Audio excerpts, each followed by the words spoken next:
La Sagrada Família. Entrar al temple expiatori de la Sagrada Família, l'obra mestra inacabable del genial arquitecte Gaudí, és una de les millors coses a fer a Barcelona. Gaudí, màxim exponent del modernisme català, va agafar les regnes de la construcció d'aquesta església el 1883, de la qual un any abans s'havia col·locat la primera pedra. Per entrar a la Sagrada Família cal tenir en compte que és un dels monuments més visitats d'Europa. Es formen llargues cues a més de tenir una quota limitada d'entrades per dia, que s'esgoten força ràpid. Una opció per assegurar-te l'entrada i conèixer millor la història d'aquest edifici és reservar aquesta visita amb guia i sense cues, que inclou la pujada a una de les torres, des d'on gaudiràs d'unes increïbles vistes. Pujar al telefèric del port. El telefèric que us portarà de Montjuïc a la Barceloneta. Poseu a prova la vostra fòbia a les altures i pugeu al telefèric del port. L'aventura comença amb l'ascensió a la Torre de Sant Sebastià. El gegant de ferro concebut per l'arquitecte Carles Buïgas amb motiu de l'Exposició Universal de 1929, el més emocionant és ficar-se en aquesta caixa de llumins vermells. La cabina té espai per a 19 persones per creuar la ciutat suspesos a 70 metres d'alçada. Les Rambles. Una de les coses que fer a Barcelona més populars és fer una passejada per la Rambla. Aquesta avinguda d'1,5 quilòmetres que va des de la plaça Catalunya fins al monument a Colom. És un formiguer de turistes i activitat en qualsevol moment del dia, durant els quals, a més de veure artistes de carrer a la part final del recorregut, hi ha diversos punts destacats als que val la pena dedicar un temps, com el Mercat de la Boqueria, que té nombroses parades de venda de productes de qualitat i restaurants per tapejar. El Camp Nou. Una cita ineludible per als aficionats al futbol és la visita al Camp Nou, l'estadi on juga el mític Futbol Club Barcelona, un dels clubs més premiats i famosos del món. Per veure per dins l'enorme Camp Nou, on hi caben fins a 99.354 espectadors, sent el de major capacitat d'Europa i el tercer a nivell mundial. Et recomanem reservar aquesta entrada que permet accedir als vestidors, la sala de premsa, el túnel d'accés al camp, la sala de trofeus i la gespa, on us sentireu per uns moments com Cruyff, Maradona, Ronaldinho, Messi, Puyol o Iniesta. Si la teva visita coincideix amb un partit del Barça com a local, pots comprar les entrades des de la seva pàgina oficial. El Parc Güell, declarat Patrimoni de la Humanitat, és un dels parcs més bonics del món i un altre dels llocs a veure a Barcelona. Aquest enorme parc de conte de fades realitzat per Antoni Gaudí sorprèn tots els visitants amb les seves escultures, fonts i edificis inspirats en les formes ondulades de la natura. La imatge més famosa del parc i un dels souvenirs típics de Barcelona es troba a l'Escalinata del Drac, una gran escala amb una font i la coneguda escultura del drac. És important saber que fa uns quants anys es va restringir l'accés al parc i l'entrada va deixar de ser gratuïta.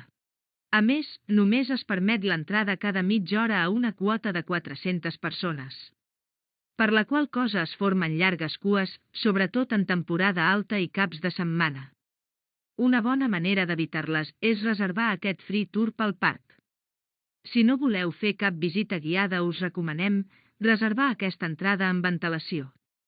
Patrimoni de la Humanitat i una de les millors obres de Gaudí a Barcelona. Aquesta joia del modernisme català, situada a l'elegant Passeig de Gràcia, us impressiona a primera vista per la seva espectacular façana inspirada en les formes orgàniques de la natura.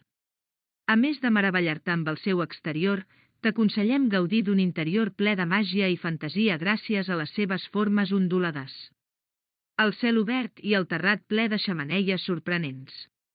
Per accedir hi ha 3 tipus d'entrades, encara que només amb l'entrada Gol et saltaràs les cues llargues que es formen a l'accés. Hospital de Sant Pau. Molts barcelonins ho coneixen bé per motius de salut, però la veritat és que aquesta joia del modernisme, obra de Domènech i Montaner, és tan o més rellevant pel seu valor artístic. No en va, l'Hospital de Sant Pau forma part del Patrimoni de la Humanitat des del 1997. L'accés a la zona del recinte modernista és de pagament i es pot visitar per lliure o amb visita guiada. La Torre de Montjuïc. De cara als Jocs Olímpics de 1992, Celebrats a Barcelona, moltes de les construccions realitzades per a l'esdeveniment van comptar amb un període reduït de temps per construir-lo. Aquest també és el cas de la Torre de Comunicacions de Montjuïc, obra de l'arquitecte i enginyer valencià Calatrava i encarregada per Telefònica. Es va començar el 1989 i es va finalitzar el 1992. El Parc del Laberint d'Horta inclou el jardí més antic conservat a la ciutat. Nascut com un jardí neoclàssic amb un toc de fisonomia italiana, es va acabar com a jardí romàntic. Es troba en l'antiga finca de la família Desvalls, en una vessant de la Serra de Collserola.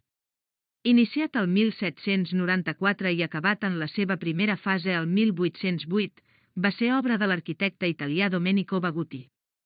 El parc inclou un jardí neoclàssic del segle XVIII i un jardí romàntic del segle XIX. Va ser obert com a parc públic el 1971. Museu de la Xocolata. El petit Museu de la Xocolata ens submergeix en la història del cacau al llarg del temps i ens demostra que es poden fer veritables obres d'art amb xocolata. L'entrada és una mica cara sense descomptes. Però almenys regalen una xocolatina. Especialment recomanable si visiteu Barcelona amb nens. Prendre's una copa al 5è millor bar del món. Segons el rànquing elaborat per Time Out Internacional dels millors bars del món, aquest bar només té per sobre 4 locals en tot el planeta. És una cocteleria situada al Born, fundada per Luca Corradini. El bar s'inspira a la novel·la Marina, de Carlos Ruiz Zafón, que està ambientada a la ciutat de Barcelona durant els anys 70. La carta ofereix globs d'una estètica tan impactant com la del local on són servits.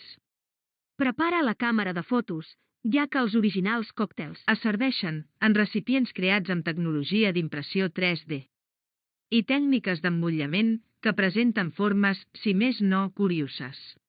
Fundació Joan Miró. Un dels barcelonins més importants de tots els temps va ser l'escultor i pintor Joan Miró, gran representant del surrealisme. A la Fundació Joan Miró podreu contemplar bona part de la seva obra i algunes obres d'art contemporànies d'altres artistes.